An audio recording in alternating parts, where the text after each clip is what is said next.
ಮೈಸೂರಿನಲ್ಲಿ ನನಗೆ ಒಂದೇ ಸೈಟ್ ಇರೋದು ಅನ್ನೋ ಹೇಳಿಕೆ ಕುರಿತಂತೆ ಮುಖ್ಯಮಂತ್ರಿ ಸಿದ್ದರಾಮಯ್ಯನವರ ಹೇಳಿಕೆಗೆ ಜೆಡಿಎಸ್ ಇದೀಗ ಕೌಂಟರ್ ಕೊಡ್ತಾ ಇದೆ.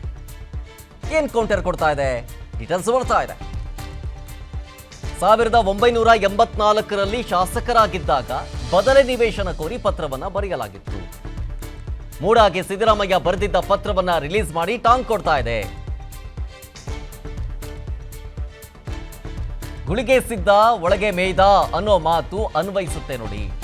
ನಿಮ್ಮಂತವರನ್ನ ನೋಡಿಯೇ ಆ ಮಾತನ್ನ ಹೇಳಿರ್ಬೇಕು. ಒಂದೂ ನಿವೇಶನವೂ ಇಲ್ಲ, ಯಾವುದೇ ಲೆಟರ್ ಬರೆದಿಲ್ಲ ಅಂತ ಸುಳ್ಳು ಹೇಳೋ ಮುಖ್ಯಮಂತ್ರಿ ಸಿದ್ದರಾಮಯ್ಯನವರೇ, ನೀವು ಮಾಡಿರುವ ಅಕ್ರಮಗಳಿಗೆ ಈ ಪತ್ರವೇ ಸಾಕ್ಷಿ. ಬದಲಿ ನಿವೇಶನ ಕೋರಿ ನೀವೇ ಬರೆದಿರೋ ಪತ್ರ ಇದು, ನಿಮ್ಮದೇ ಸಹಿ. ಎಷ್ಟು ಸಾಕಲ್ವಾ? ಇದು ನಿಮಗೆ ಕಪ್ಪು ಚುಕ್ಕೆ ಅಲ್ವಾ ಅಂತ ಹೇಳಿ ಟಾಂಗ್ ಕೊಡ್ತಾ ಇದೆ.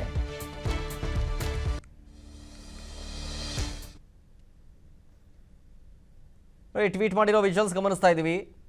ಜೆಡಿಎಸ್ನ ಅಧಿಕೃತ ಸಾಮಾಜಿಕ ಜಾಲತಾಣ ಎಕ್ಸ್ನಲ್ಲಿ ಪೋಸ್ಟ್ ಹಾಕಿರೋದು. ಪ್ರಮುಖವಾಗಿ ಮೊನ್ನೆಯಷ್ಟೇ ಒಂದೇ ಒಂದು ಸೈಟ್ ಇರೋದು ಅಂಥೇಳಿ ಹೇಳಿಕೆಯನ್ನು ಕೊಟ್ಟಿದ್ದರು ಸಿದ್ದರಾಮಯ್ಯನವರು. ನನ್ನ ಬಳಿ ಅಥವಾ ನನಗೆ ಒಂದೇ ಒಂದು ಸೈಟ್ ಇರೋದು ಅಂತ ಹೇಳಿಕೆ ಕೊಟ್ಟಿದ್ದರು. ಆ ಹೇಳಿಕೆಗೆ ಜೆಡಿಎಸ್ ಟಾಂಗ್ ಕೊಡ್ತಾ ಇದೆ. ಟ್ವೀಟ್ ಮಾಡಿ, ನಿಮ್ಮಂತರ ನೋಡಿಯೇ ಈ ಮಾತು ಹೇಳಿರಬೇಕು. ಯಾವ ಮಾತು? ಗುಳಿಗೆ ಸಿದ್ದ ಒಳಗೆ ಮೇಯ್ದ ಅನ್ನೋ ಮಾತು. ಒಂದೂ ನಿವೇಶನ ಇಲ್ಲ, ಏನೂ ಇಲ್ಲ ಅಂತ ಹೇಳ್ತಾ ಇದ್ರಿ. ಈಗೇನು ಸತ್ಯ ಹರಿಶ್ಚಂದ್ರನಂತೆ ಮಾತಾಡ್ತಾ ಇದ್ರಲ್ಲ ನೀವು. ನಿಮ್ಮ ಬಂಡವಾಳ ಬಯಲಾಯ್ತು ನೋಡಿ. ದಲಿತರ ಜಮೀನು ಕಬಳಿಸಿ ಎಸ್ಟಿ ಸಮುದಾಯಕ್ಕೆ ವಂಚಿಸಿದ್ದೀರಿ ನೀವು. ಸುಳ್ಳುಗಳ ಮೇಲೆ ಸುಳ್ಳು ಹೇಳ್ತಾ ಜನರಿಗೆ ನಂಬಿಕೆ ದ್ರೋಹ ಮಾಡ್ತಾ ಇದ್ದೀರಿ. ನಿಮ್ಮ ಶುದ್ಧವಾದ ರಾಜಕೀಯ ಜೀವನ ಇದೆನಾ? ಸಿಎಂ ಸ್ಥಾನದಲ್ಲಿ ಮುಂದುವರಿಗ ನೈತಿಕತೆ ನಿಮ್ಗಿದೆಯಾ? ಇಲ್ಲ. ಸಿದ್ದರಾಮಯ್ಯನವರೇ ಮೊದಲು ರಾಜೀನಾಮೆ ಕೊಟ್ಟು ನಿರ್ಗಮಿಸಿ ಅಂತ ಹೇಳಿ ಸಾಮಾಜಿಕ ಜಾಲತಾಣ ಎಕ್ಸ್ನಲ್ಲಿ ಪೋಸ್ಟ್ ಮಾಡಿ ಸಿಎಂ ವಿರುದ್ಧ ಜೆಡಿಎಸ್ ವಾಗ್ದಾಳಿಯನ್ನು ನಡೆಸಿದೆ. ಪ್ರಮುಖವಾಗಿ ಅವರ ಹೇಳಿಕೆ ಕುರಿತು ಅಂದರೆ ಮೈಸೂರಲ್ಲಿ ನನಗೆ ಒಂದೇ ಒಂದು ಸೈಟ್ ಇರೋದು ಅಂತ ಹೇಳಿಕೆ ಕೊಟ್ಟಿದ್ರು. ಇದೀಗ ಕೆಲವೊಂದಿಷ್ಟು ದಾಖಲೆಗಳ ಸಮೇತ ನಿಮ್ಮ ಮುಂದೆ ಇಡ್ತೀವಿ. ಸುಳ್ಳು ಹೇಳೋ ಮುಖ್ಯಮಂತ್ರಿ ಸಿದ್ದರಾಮಯ್ಯನವರೇ, ನೀವು ಮಾಡಿರೋ ಅಕ್ರಮಗಳಿಗೆ ಈ ಪತ್ರವೇ ಸಾಕ್ಷಿ ಅಂತೇಳಿ ಟ್ವೀಟ್ ಮಾಡಿದೆ. ಡೀಟೇಲ್ಸ್ ಕೊಡ್ತಾರೆ ನಮ್ಮ ಪ್ರತಿನಿಧಿ ಚಂದ್ರಶೇಖರ್, ನಮ್ಮ ಜೊತೆಗೆ ಫೋನ್ ಸಂಪರ್ಕದಲ್ಲಿ. ಚಂದ್ರು, ಮೊನ್ನೆಯಷ್ಟೇ ನನ್ನ ಹತ್ರ ಒಂದೇ ಒಂದು ಸೈಟ್ ಇರೋದು ಅಂತ ಹೇಳಿಕೆ ಕೊಟ್ಟಿದ್ರು. ಇದೀಗ ಜೆಡಿಎಸ್ ಅದಕ್ಕೆ ಟಾಂಗ್ ಕೊಡುವಂತೆ ಟ್ವೀಟ್ ಮಾಡಿದೆ. ಏನು ಹೇಳಿದೆ ಟ್ವೀಟಲ್ಲಿ?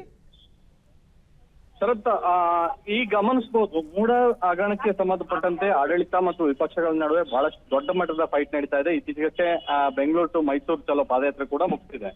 ಈಗ ಜೆಡಿಎಸ್ ಟ್ವೀಟ್ ಕೂಡ ಮಾಡಿದೆ. ಅದ್ರ ಜೊತೆಯಲ್ಲಿ ಮಾಹಿತಿ ಹಕ್ಕು ಮೂಲಕ ಒಂದು ಪತ್ರ ಬಹಳಷ್ಟು ಹರಿದಾಡ್ತಾ ಇರ್ತಕ್ಕಂಥದ್ದು. ಅದರಲ್ಲೂ ಪ್ರಮುಖವಾಗಿ 1984ರಲ್ಲಿ ಸಿದ್ದರಾಮಯ್ಯನವರು ಶಾಸಕರಾಗಿದ್ದಂತ ಸಂದರ್ಭದಲ್ಲಿ ಈ ಒಂದು ಪತ್ರವನ್ನು ಬರೆದಿರ್ತಕ್ಕಂಥದ್ದು. ಇವರಿಗೂ ಕೂಡ ನಾನು ಇಂಥದ್ದೇ ನಿವೇಶನ ಬೇಕು ಅನ್ನುವಂತ ಬಗ್ಗೆ ಯಾವುದೇ ರೀತಿಯಾದಂತ ಚರ್ಚೆಯನ್ನು ಮಾಡಿಲ್ಲ. ಆ ರೀತಿ ಯಾವುದೇ ಒಂದು ದಾಖಲೆ ಇದ್ರೂ ಕೂಡ ಬಿಡುಗಡೆ ಮಾಡಿ ಅನ್ನುವಂತ ಒಂದು ಸವಾಲನ್ನ ಮುಖ್ಯಮಂತ್ರಿ ಸಿದ್ದರಾಮಯ್ಯನವರು ಹಾಕಿದ್ರು. ಅದಕ್ಕೆ ಸಂಬಂಧಪಟ್ಟಂತೆ ಈಗ ಜೆಡಿಎಸ್ ಒಂದು ಟ್ವೀಟ್ ಅನ್ನು ಕೂಡ ಮಾಡಿದೆ. ಜೊತೆಯಲ್ಲಿ ಸಾಮಾಜಿಕ ಹೋರಾಟಗಾರರು ಯಾರು RTI ಇಂದ ದಾಖಲೆಯನ್ನ ತೆಗೆದುಕೊಂಡಿದ್ದಾರೆ, ಅದು ಎರಡು ಪತ್ರಗಳು ಕೂಡ ಬಹಳಷ್ಟು ಚರ್ಚೆಗೆ ಗ್ರಾಸವಾಗಿರ್ತಕ್ಕಂಥದ್ದು. ಸಿದ್ದರಾಮಯ್ಯನವರು 1984ರಲ್ಲಿ ಶಾಸಕರಾಗಿದ್ದಾಗ ಮೈಸೂರಿನಲ್ಲಿ ಜಯನಗರದಲ್ಲಿ ಪ್ರಮುಖವಾದಂತಹ ಬಡಾವಣೆ, ಅಲ್ಲಿ ಸೈಟ್ ಅನ್ನ ಕೊಡಿ, 50x80 ಅಳತೆಯ ನಿವೇಶನವನ್ನ ಕೊಡಿ ಅನ್ನುವಂತ ಒಂದು ಪತ್ರ ಏನಿದೆ, ಅದು ಈಗ ಮೂಡಾಗ್ ಬರ್ದಿದ್ದಂತ ಒಂದು ಪತ್ರ ಈಗ ಹೊರ ಬಂದಿರತಕ್ಕಂಥದ್ದು. ಇದನ್ನ ಜೆಡಿಎಸ್ ಕೂಡ ಟ್ವೀಟ್ ಅನ್ನ ಮಾಡಿ, ನೀವು ಒಂದೇ ಒಂದು ಪತ್ರ ಬರ್ದಿದ್ರು ಕೂಡ ತೋರಿಸಿ ಅನ್ನುವಂತ ಒಂದು ಮಾತನ್ನ ಹೇಳಿದ್ರ. ಸೊ ಹೀಗಾಗಿ ಈ ದಾಖಲೆಗಿಂತ ಇನ್ನೂ ಹೆಚ್ಚು ಇನ್ನೇನ್ ಬೇಕು ಅನ್ನುವಂತ ಒಂದು ಪ್ರಶ್ನೆಯನ್ನ ಇಟ್ಟು ಕೂಡಲೇ ತಮ್ಮ ಸ್ಥಾನಕ್ಕೆ ರಾಜೀನಾಮೆ ಕೊಡಿ ಅನ್ನುವಂತ ಆಗ್ರಹವನ್ನ ಮಾಡಿರ್ತಕ್ಕಂಥದ್ದು. ಶರತ್, ಓಕೆ, ಥ್ಯಾಂಕ್ ಯು ಚಂದ್ರಶೇಖರ್. ಡೀಟೇಲ್ಸ್ಗಾಗಿ ಅನುಕ್ಷಣದ ಸುದ್ದಿಗಳಿಗಾಗಿ ವಿಸ್ತಾರ ನ್ಯೂಸ್ ಯೂಟ್ಯೂಬ್ ಚಾನೆಲ್ ಸಬ್ಸ್ಕ್ರೈಬ್ ಮಾಡಿ. ಹೊಸ ಸುದ್ದಿಗಳ ನೋಟಿಫಿಕೇಶನ್ಗಾಗಿ ಬೆಲ್ ಐಕಾನ್ ಕ್ಲಿಕ್ ಮಾಡಿ. ಲೇಟೆಸ್ಟ್ ಅಪ್ಡೇಟ್ಸ್ಗಾಗಿ www.vistaranews.com ವೆಬ್ಸೈಟ್ಗೆ ವಿಸಿಟ್ ಮಾಡಿ. ಅಂಗೈಯಲ್ಲೇ ಜಗತ್ತಿನ ಸುದ್ದಿ ತಿಳಿಯಲು ವಿಸ್ತಾರ ನ್ಯೂಸ್ ಕನ್ನಡ ಆಪ್ ಡೌನ್ಲೋಡ್ ಮಾಡಿ.